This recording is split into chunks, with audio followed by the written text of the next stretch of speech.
Welcome back नाज़रीन। आज हम बात कर रहे हैं शाम के हवाले से। पिछले 7 सालों से शाम के अंदर मुसलमानों का खून बहाया जा रहा है। क्या वजह है कि उम्मत मुस्लिमा भी खामोश है और इंसानियत के नाम नहाद अलम बरदार भी खामोश तमाशाई बने बैठे हैं। पिछले 1.5 हफ्ते से गौता के अंदर दमिश्क के करीब, दमिश्क के मज़ाफ़ात में गौता शर्क़िया के अंदर मुसलमानों का खून हो रहा है, खून बहाया जा रहा है। आज से 5 साल पहले वहाँ पर 15 से 20 लाख के करीब आबादी थी और इस वक्त शामी खाना जंगी शुरू होने के बाद वहाँ सिर्फ 5 लाख के करीब लोग बचे थे। अब उन 5 लाख के ऊपर भी क़यामत ढाई जा रही है। पिछले 1.5 हफ्तों से 1000 से ज़ायद निहत्ते शहरी मुसलमान जो थे, मुसलमान बच्चे, ख़वातीन, जिनमें बूढ़े सब शामिल हैं, सब शहीद कर दिए गए हैं।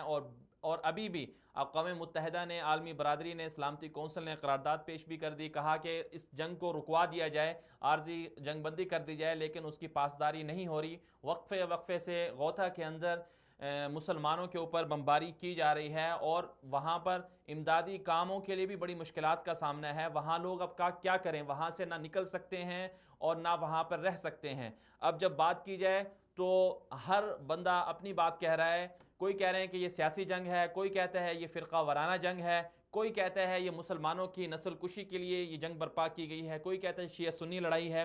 लेकिन मुसलमान, इंसानियत, सब इस अलमनाक सानहात पर, इस अलमनाक जो वहाँ पर मजालिम हो रहे हैं, सब खामोश तमाशाई बने बैठे हुए हैं। क्या वजह है कि शाम, जिसे सरजमीन अंबिया कहा जाता था, अंबिया की सरजमीन का जिसे नाम दिया जाता था, वहाँ पर अंबिया की सरजमीन के अंदर मुसलमानों का, इस्लाम का, दीन को मलियामेट किया जा रहा है। लेकिन मुसलमान पूरी दुनिया में मुसलमानों के पास 57 के करीब इस्लामी ममालिक हैं। एटमी बम पाकिस्तान के पास है।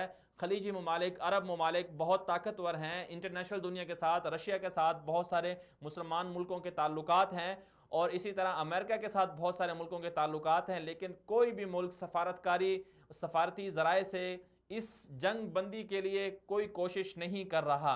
इस वक्त अगर बात की जाए तो 40 लाख से ज़ायद, 40 लाख के करीब मुसलमान तुर्की में आबाद हैं और अगर जो वहाँ पर दीगर मुल्कों में अगर बात की जाए तो तकरीबन 1 करोड़ के लगभग जो मुसलमान हैं वहाँ पर हिजरत करने पर मजबूर हुए और 6 से 10 लाख के करीब अंदाज़ा बताया जाता है कि मुसलमान वहाँ शहीद हो गए। मुख्तलिफ ग्रुप लड़ रहे हैं और वहाँ अगर शामी मुसलमानों से अगर बात की जाए, उनसे जब पूछा जाए तो वो लोग ये कहते हैं कि शाम के अंदर दरअसल शामी लोग ही अपने हक़ के दिफा के लिए लड़ रहे हैं कि जो उनके बच्चे छीने गए, उनसे उनकी ख़वातीन छीनी गई, उनसे उनके वालिदैन छीने गए, तो उसका बदला लेने के लिए जंग लड़ रहे हैं।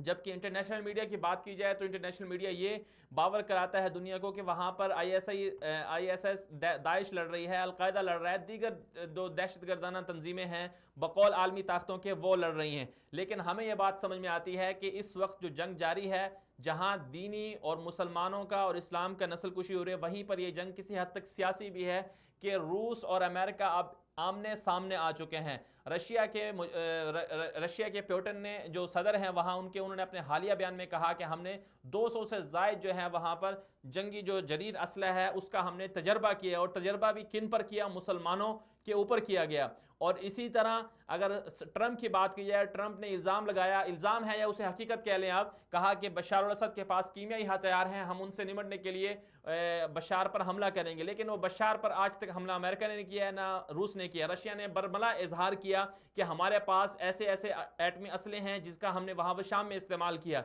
इराक की ईंट से ईंट बजा दी गई, इराक को ख़त्म कर दिया गया कि वहाँ पर सद्दाम के पास एटमी असलहा है। लेकिन पुतिन एतराफ़ कर रहा है, रशिया एतराफ़ कर रहा है कि हमारे पास एटमी असलहा है और हमने उसका इस्तेमाल शाम के अंदर, गौता के अंदर किया, उसका तजर्बा किया।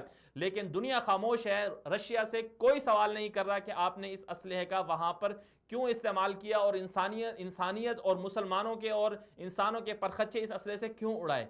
ये क्या दोहरा मेयार नहीं है?